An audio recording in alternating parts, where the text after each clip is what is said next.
వచ్చాను. ఇక్కడ ఎక్కువ ఏంటంటే ఎర్లీ మ్యారేజెస్ ఎక్కువ ఉన్నాయి దాని మీద. ఇక్కడ నేను వచ్చినాక నేను అక్కడ సర్వే చేస్తున్నాను. ఇప్పుడు ఎట్లయితే సర్వే చేస్తున్నానో అలా కొండపైన చేస్తున్నప్పుడు 14 సంవత్సరాల అమ్మాయికి పెళ్ళి అయింది నైట్. నేను మార్నింగ్ వెళ్ళి అక్కడ చేస్తున్నాను, సర్వే చేసుకుంటుంటే అందరూ వెళ్తున్నారు, భోజనానికి వెళ్ళాలి కానీ ఏం భోజనాలు అని అంటే ప్రేయర్ పెట్టుకున్నాం అన్నారు.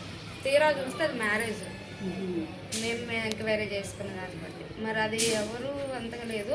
అలాగే ప్రెగ్నెంట్ వాళ్ళలో ఇప్పుడు నాకు 35 మంది ఉంటే దాంట్లో 4 15 సంవత్సరాల పిల్లలు. 2010లో పుట్టిన అమ్మాయి కూడా ఉంది. అసలు ఆ అమ్మాయికి ఇప్పుడు నాకు షాక్. 8వ నెల ఏంటి అని నేను చూద్దాం ఆ అమ్మాయిని అనుకుంటే ఆ అమ్మాయి ఇక్కడ లేదు. అలా 4 ఉన్నారు నాకు 2010లో. అంటే అసలు 15 సంవత్సరాల సర్వేలో మీకు ఇవన్నీ వీళ్ళు ఉన్నారు. నేను మామూలుగా వేరే సర్వే చేసుకోవడానికి మెంబర్స్ ఉన్నారండి. 35లో నాకు 4 మెంబర్స్ ఆల్రెడీ ప్రెగ్నెంట్ ఉన్నారు. 2010లో పుట్టిన పాప ఉంది. అసలు నేనేం చేయాలో తెలియక 2007లో పుట్టినట్టు రాసుకోవాల్సి వచ్చిన పరిస్థితి వచ్చింది. అంటే వాళ్ళు అలా ఎంటర్ చేసేసారు. నేను వచ్చేసరికి ఎంటర్ చేసింది ఆ పేరు.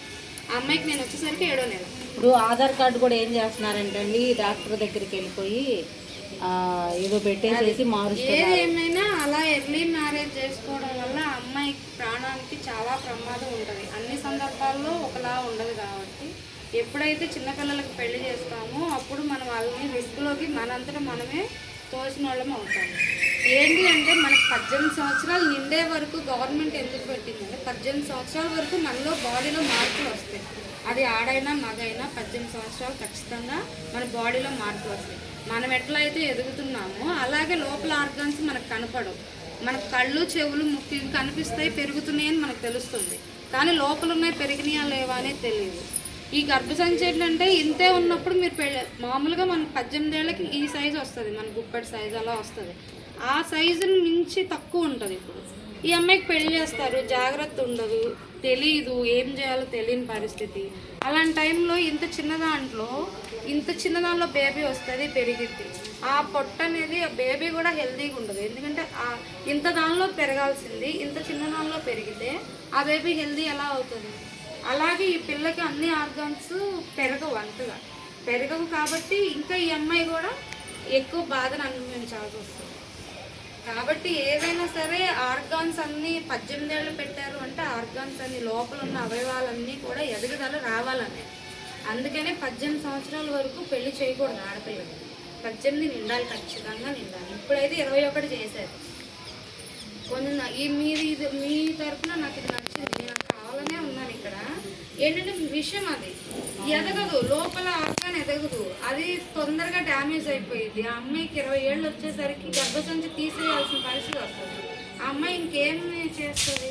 ముందు రోజుల్లో ఏం పని చేసుకోగలుగుతుంది? తను ఎలా లీడ్ చేస్తుంది ఫ్యామిలీని? ఆ పిల్లల్ని పెంచాలి. ముందు అసలు ఆ అమ్మాయి మెచ్యూరిటీగా ఉండాలి కదా. ఇప్పుడు 20 ఏళ్ళు వచ్చినా కొందరు పిల్ల తరహా పనులు చేస్తారు. ఈ అమ్మాయి 14 ఏళ్ళకే పెళ్లి చేసుకొని బిడ్డను కంటే ఆ అమ్మాయి ఏం చూస్తుంది? సరే చూసింది, బాగానే ఉంది, అదృష్టం బాగానే ఉంది. రేపటి రోజున అమ్మాయి 30 ఏళ్ళు వచ్చేసరికి 50 ఏళ్ళకు అంత బాధపడుతుంది. 50 సంవత్సరాలకి మనం ఏదైతే బాధపడతామో అలాంటి ఇబ్బందులన్నీ అమ్మాయి 25-30 సంవత్సరాలకి బాధపడుతుంది. కాబట్టి అది ముందు క్యాన్సర్ వచ్చే అవకాశాలు ఉంటాయి. అలా చిన్న వయసులో పెళ్ళిళ్ళు చేసి ఆ గర్భసంచిని మనం కదిలిచ్చి ఇది చేసి వాళ్ళు ఒక్కరితో ఆగరు కదా. సో ఇవన్నీ ఏంటంటే ఆ బేబీని ఆ అమ్మాయిని మనంతటా మనమే నెట్టేస్తున్నాం అనమాట బాధల్లోకి. మెయిన్ కావాల్సింది ఏంటంటే మీరు కూడా అంటే ఈ ఆర్గాన్స్ పెరిగితే కూడా మంచిగా ఉంటుంది, బేబీ హెల్తీగా ఉంటుంది, తను బాగుంటుంది. ఆడవాళ్ళు బాగుంటేనే కదా అసలు ముందు ఇల్లు బాగుంటుంది. ఇప్పుడు అమ్మ లేదనుకోండి ఆ పనులన్నీ ఎవరు చేస్తున్నాము? అందరం చేయలేము. అట్లనే ఒక కుటుంబానికి ఇంటి పెద్ద ఎట్లాగో, నాన్నగారు ఎట్లాగో, తల్లి కూడా అంతే. అంటే నేను ఇలా అదొక్కటి దృష్టిలో పెట్టుకోండి. మనందరం బాగున్నాం, మన వరకే బాగున్నాం కాదు. పక్కన వాళ్ళు చేసేటప్పుడు అది తప్పు అయితే తప్పు అని చెప్పాలి. మీరు చేయలేని పరిస్థితి, మొహమాట పరిస్థితి అన్నప్పుడు మాలాంటి వాళ్ళకి, పంచాయతీ వాళ్ళకో లేదంటే కాల్ సెంటర్స్ ఉన్నాయి, 100కి చేసినా కూడా మీకు 102 చేసినా కూడా మేము ఇవన్నీ ఇచ్చేస్తాము, ఆపేస్తాము మేము వచ్చి. నేను ఇంకొకటి ఇంతకు ముందు పాత స్టేషన్లో చేసినప్పుడు, అది పాత విలేజ్లో చేసినప్పుడు 14 ఏళ్ళ అమ్మాయికి పెళ్లి చేస్తున్నారని తెలిసి నేను వెళ్తే ఆ అమ్మాయి మెడలో తాడు తీసేసి పోల్ జడ లాగేసి ఆ అమ్మాయి వేరే అమ్మాయిని తీసుకొచ్చి ఆ తాడు వేరే అమ్మాయికి వేసి నేనే అన్నాను. ఆవిడకి 2 పిల్లలు ఉన్నారు, ఆ విషయం నాకు తెలుసు, ఆ అమ్మాయిని నేను చూశాను. ఆమెకి ఇంత పిల్లలు ఉన్నారు, వచ్చి నాదే పెళ్ళి అని అంటారు. ఎలా నమ్ముతాము? ఇంత చదువుకొని ఇంత చేసుకొని కనీసం తెలుస్తుంది కదా, ఒక అలంకరణ వేరుగుంటది, బుగ్గ చుక్కు ఉంటుంది, సరే బొట్టు ఉంటుంది, సరే ఏదో తోడుపెళ్లి కూతురు పెట్టామనుకున్నాం, కాదంట్లా. కానీ మనిషికి దీని చీరకి దీనికి అమ్మాయి ఎలా ఉంది ఏంటి అనేది తెలుస్తుంది కదా. అలా చేశారు నాకు మళ్ళీ డబ్బులు ఇస్తానికి ట్రై చేసి లేదమ్మా లేదని ఇట్లా అలా ఏం కాదని ఆపితే ఇక్కడ ఈ ఊర్లో చేయొద్దని చెప్పాము. ఈ ఊరు కాకుండా వాళ్ళు మీ ఇష్టం అండి, నేనున్న చోట అయితే జరగడానికి వీల్లేదని బాగా గొడవ చేస్తే అప్పుడు వెళ్ళిపోయారు అక్కడ. అది ఎంత తప్పు లేదు, నేను హాస్టల్కి అప్పు చెప్పేస్తానని చెప్పాను. హాస్టల్కి అప్పు చెప్తాం, ఒకవేళ పెళ్లి జరిగినా కూడా ఆ అమ్మాయిని తీసుకెళ్ళి హాస్టల్లో పెడతాం. ఆ అమ్మాయికి కరెక్ట్ వయసు వచ్చే వరకు మేము ఇవ్వం. అది పోలీస్ స్టేషన్లో కూడా రాపించి సెక్యూరిటీ చేయించి ఇస్తాం. ఒకవేళ ఇన్ కేస్ పెళ్ళి అయిపోయినాక మాకు తెలిసినప్పుడు అది లీగల్గా కూడా వెళ్ళే అవకాశం ఉంది. అంటే మేము మీకు ఎందుకు చెప్తున్నాము, మీకు తెలిసిన ఏరియాలో మీ పక్కింటి అమ్మాయి ఉంది, ఆ అమ్మాయికి చేసేస్తాం. ఖచ్చితంగా చెప్పిన వాళ్ళ పేరైతే రాదు, బయటికి రానివ్వం, మా అంతటా మేమే చేసుకుంటాము, ఎవరిని రానివ్వము. ఈ ఒక్క హెల్ప్ చేయండి, మిగతా అన్నీ మామూలుగా జరిగిపోతుంటాయి.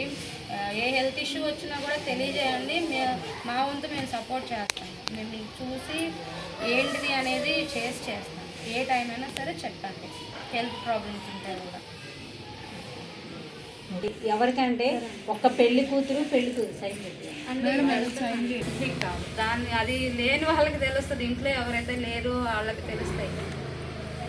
అదొకటి చేసి పెట్టండి, నా దృష్టి. మేము మొత్తం 24